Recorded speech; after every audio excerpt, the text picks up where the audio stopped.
May nagtanong sa akin, "Good evening sir, totoo po ba yung mga ganito nilang text sa akin? Kasi po, totoong ID po ang sinabit ko sa kanila. Di po kasi ako nakakabayad pa kasi di ko na po kaya ang laki ng interes na pinatong nila. Nagkanda patong-patong na ho yung ola ko. Madami na rin po akong text at call na nare-receive. Again, it's already 12:50 p.m. But until now, we haven't received any payment coming from you. Please be aware to the consequences that you might encounter. Your information, valid IDs, and your voice record are under review by that department. And some of the messages and calls will be reviewed one by one. We will also inform your contact reference so that they will remind you to repay your unpaid loan. Please be aware of your consequences. Settle your payment to hold your account now." Okay. Actually, meron pa ho itong karugtong, no? Kaya lang ho, puro mura. Pagka ho tinakpang ko, wala na ho akong mababasa. Ano po?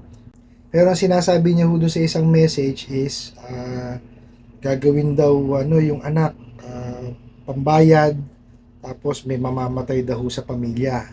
Tapos, puro mura ho talaga. So, hindi ko na ho yan, kasi wala ho kayo mababasa. Puro mask lang ang makikita ninyo. Kasi puro mura ho, no? So, ah, grabe, no? Ibang klase itong mga ola talaga, no? Um, Hindi ko maintindihan, no? Kung saan sila nanggagaling, no? Actually, yung hindi ko binasa na message is talaga nakakainit ng ulo, no? Biruin nyo, pati yung anak idadamay. O di po ba? Gagawin daw pambayad ho yung anak eh. O tapos ano daw ho, meron daw hong mamamatay na isa sa pamilya niya. O di po ba? So gawin nyo ho is nagpa-blatter po kayo, no? Kasi death threat ho yan eh. Di po ba? Tapos po, mag-file na ho kayo ng mga complaint, no?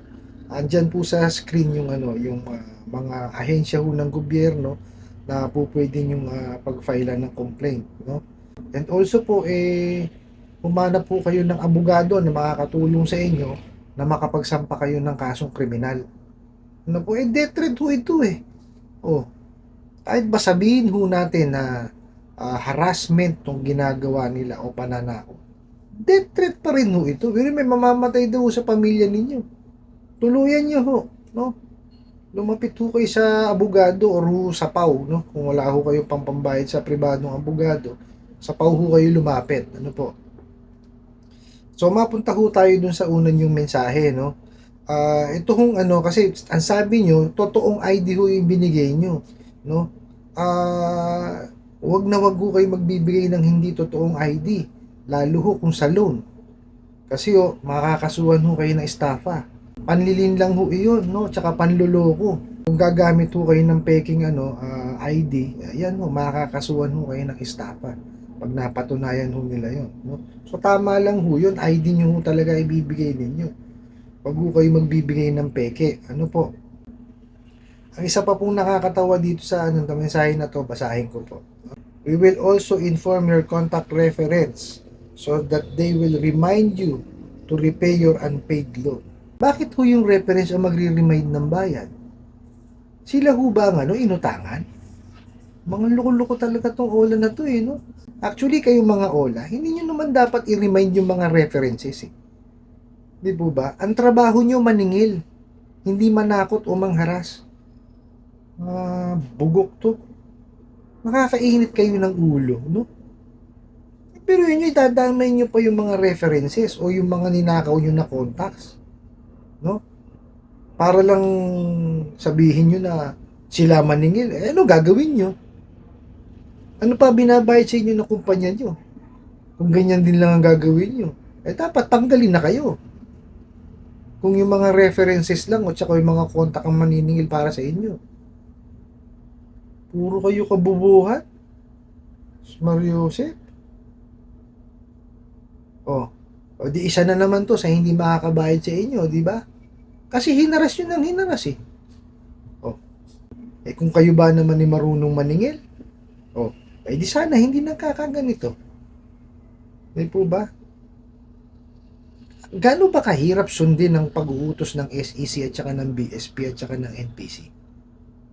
Oh, susundin nyo lang naman. Di ko maintindihan sa inyo bakit ganyan kayo. O ano nangyayari sa inyo ngayon? Ba't di nyo gayahin yung mga legitimate na lending, financing at bangko? Lumalaban sila ng parehas. Kayo, lahat ng kabugukan, ginawa nyo. Wala na kayong sinunod, no? Sa mga pag-uutos ng ng SEC, BSP, saka ng National Privacy Commission, lahat talaga ng utos. Eh, nilabag nyo. Kayo ng kamote. Talagang dapat yata kayo makulong lahat eh. Nakakanginig kayo ng laman. Eh, grabe. Talaga sa totoo lang, hindi ko mabasa yung pangalawang message eh. Kasi pagka minas ko siya, wala na akong mababasa. Oh. Puro beep ho ang maririnig ninyo, baka mabingi kayo. Ganun ho kawalang ya. Yung mensahe. Tapos may death threat pa. Oh, magpapapatay ng isang miyembro ng pamilya. Ganun lang ba kadaling pumatay ng tao?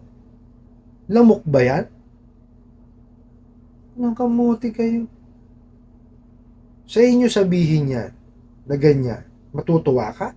Tapos sasabihin nyo pa yung anak gagawin yung pambayad dun sa utang? Ay sus Maria, sa akin nyo sabihin yan.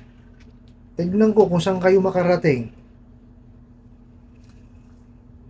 Hindi makatao yung ginagawa nyo. Ba, binababoy nyo yung pagkatao ng kliyente ninyo.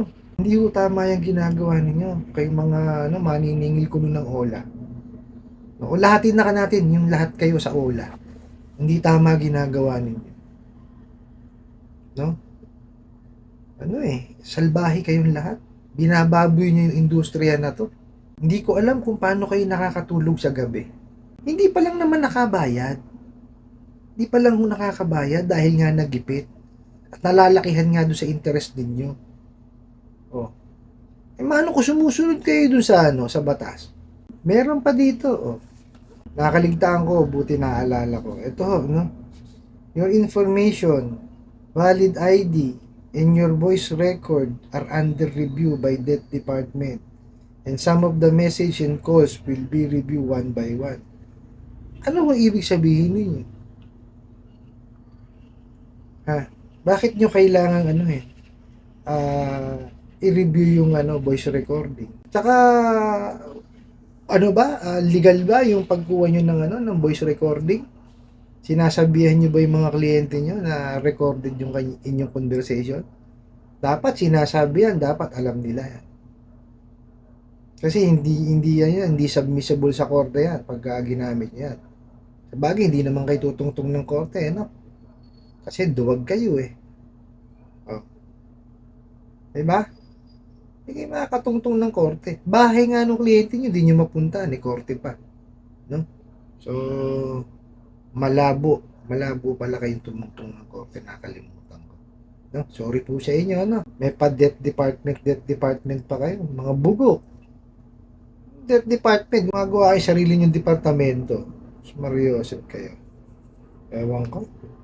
Lahat po ng kalokohan nalalaan ninyo. No? Manong umayos na lang kayo. Mapunta ho tayo dun sa sa nagtanong, no? Eh wala ho kayong ibang maririnig sa akin, no? Kundi bayaran niyo yung inyong nahiraman. No? Bayaran niyo yung inyong utang kasi responsibilidad niyo po 'yan. No, inagamit niyo naman kahit papaano yung nahiram ninyo. So kailangan niyo siyang bayaran. So sa ngayon baliwalain niyo o isang tabi niyo muna yung mga mensahe na yan dahil halatang halata naman po na harassment at panggagipit lamang. Di po ba? So, mag-concentrate po kayo kung ano yung kaya nyo kontrolin. E ano po ba yun? Eh, yung inyong damdamin at syempre at sa inyong pag-iisip. So, kontrolin nyo siya. No? Tapos, mag-concentrate din kayo dun sa inyong trabaho para ma-provide nyo po yung nararapat po sa inyong pamilya. at makapag-ipon kayo para mabayaran nyo ho yung ulan nyo na yan. At sana po mapagsumikapan nyo rin po sana na magkaroon kayo ng ng other source of income, no, para mapabilis nyo po yung pag-iipon ninyo, mabayaran nyo po sila. At hindi lang ho yun. Pag may other source of income na ho kasi kayo, hindi nyo kailangan manghiram sa mga ulan na yan. Ano po? Kasi pagka ho yung mga ulan na yan, ipatuloy nyo ho tinangkilik. Wala ho. Hindi ho titigil yung mga yan. No? Puro sakit ng ulo lang ho idudulot yan. No? Kung sino man ho ang makakahiram sa kanila. O, di po ba? Kaya ho ako gumagawa ng ganitong content, no, for awareness po. Para malaman po nung iba na mga hindi pa nakaka-encounter ng ola, no, para hindi na ho sila makahiram. No? At doon naman ho sa mga nakahiram na, bayaran nyo yung nahiram nyo sa kanila at huwag nyo na ho silang tangkilikin. Kasi ho, magpapatuloy lang ho sa sa paggawa ng kalokohan nila yan. No? Puro kabugukan ho ang nalalaan eh. Di po ba? So, yun po, no? At bukod po dun sa pagka nabayaran nyo na, magsampa ho kayo ng kaukulang reklamo ho, no? Nandyan ho ang SEC, ang NPC, ang BSP, ang PNP Anti-Cybercrime Group, ang NBI Cybercrime Division, no? Andyan din po ang DOJ, no? Ito po, paskil ko ho, no? Yan po yung mga ahensya ng gobyerno na po pwede ho kayong mag-file ng complaint. Ano po? Tapos dumulog ho kayo sa abogado, tuluyan nyo ho yung mga yan. No? Para mabawasan na ho yung mga mga bugok na ola na yan. Kasi hanggat hindi ho yan, nasa sampulan, hindi ho titigil yung mga yan. Kaya ho tuluyan nyo. Maghanap po kayo ng abogado, no? Na makakatulong sa inyo, no? Para malaman nyo kung ano yung nararapat na kaso na po pwede yung isampa sa kanila. Pakita nyo lahat nung ebidensya ninyo. Screenshot nyo lahat. Tatanggapin naman na ho ng hukuman yung mga screenshot dahil nga po sa e-commerce law natin. I hope nasagot ko po itong katanungan na to at sana po ay makatulong. Maraming salamat po sa inyong walang sawang pagsuporta at panonood sa aking mga videos. Maraming salamat po sa inyong pag-share, pag-like, pag-comment at pagtatanong. Kunin ko na rin po itong opportunity na to na imbitahan kayo na suportahan ng aking mga social media account sa YouTube, Facebook, and TikTok. Hanggang sa muli po, yun lang.